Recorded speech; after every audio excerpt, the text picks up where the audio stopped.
every 3 minutes, a person in the United States is diagnosed with a blood cancer. Every 9 minutes, someone dies from one. Chances are you likely know someone impacted by this disease and not even know it. Yeah, in fact, recently, one of our own found himself faced with a blood cancer diagnosis. He has courageously worked through most of his treatment, as all of us know, and inspired us to want to give back. For almost 14 years, Dave Wignall has worked hand in hand with our own Don Dare. Dave and Don spend their days trying to get answers for you as part of their Six on Your Side investigations. Sam, I'm Don Dare. Don, get out of the store, and you're not allowed to film. That often leads them to some dangerous confrontations. Sir, I told you, get off the property. I told you to get off the property. You're not allowed to film. But this past summer, the 47-year-old found himself in a much different kind of battle. We're going to need to do that PET scan and echo, then we'll go from there. Dave didn't realize it at first, but he was about to be in the fight of his life. I had this nagging cough that I just couldn't shake. A yearly physical later revealed a mass near his lungs. Further testing led to a diagnosis of non-Hodgkin's lymphoma. It was a huge, I mean, it was like being hit by a truck. I mean, it just came out of nowhere. Dave's oncologist, Dr. Saji Epen, assessed his condition, and together they decided the best course of action. His lymphoma is in the middle of the chest, where there are very critical organs packed together, including the heart. So one would have to consider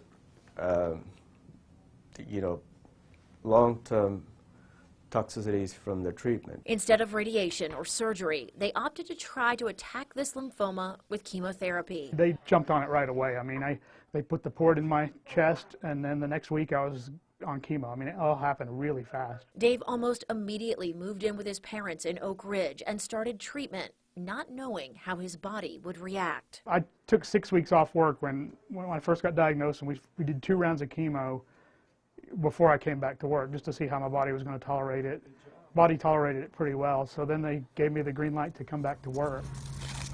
After just 2 rounds of chemo, he started using this portable pump. Each day for 1 week, Dave would visit the clinic to get his medication. Then he would come into work, covering things like Operation Honor Guard and our Senate debate, all while his chemo was being pumped into his body from this pack. Then he would have 2 weeks off of chemo before starting this routine all over again for the next 3 months. If we didn't have the pump, the other option would be to put him in the hospital just for chemo, where he would be just sitting for a week getting IV infusion. And this way they can carry on with their daily routine. That daily routine, along with visits from his family and close friends, helped Dave stay optimistic, even on the most difficult days. It is very important to have that positive outlook so that you have the motivation to go through all this and look at a bright future while going through this. You know, it kind of carries you through this. And Dave admits there were some rough patches, including a time where he ended up back in the hospital, fatigued and needing blood transfusions. But he says he knows things could have been much worse, especially if he didn't have all the support of his friends, family, and most of all, his parents. I lived at home for 2 months. I moved back home, and they took really good care of me and gave me less to have to worry about. You know, they were amazing. And I think we would all agree that Dave is amazing. Without question. Without question. Yeah, Oh, we're my happy goodness. to also let everyone at home know Dave just recently had a scan, and according to his doctors at Tennessee Cancer Specialists, showed no signs of the tumor. His port was actually just removed for chemo.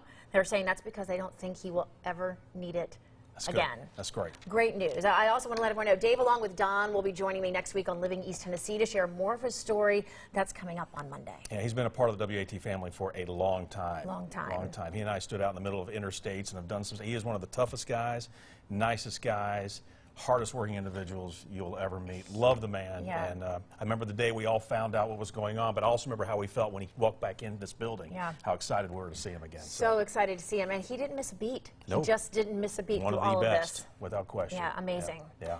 Hey, by the way, we should point out there's another reason why we're sharing this story with everybody. Yeah, Dave agreed to share this story because I was actually asked by the Leukemia and Lymphoma Society to help out with a big fundraiser, and at the time I just couldn't say no with what Dave was going through.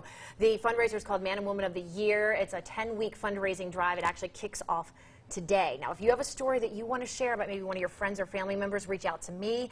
If you'd like to make a donation, you can find a link to do that along with this story on our website at WATE.com. Every dollar helps local patients with co-pays for treatments, support groups, and of course, research to hopefully one day find a cure. And Dave told me, he said, you know, I had so much support.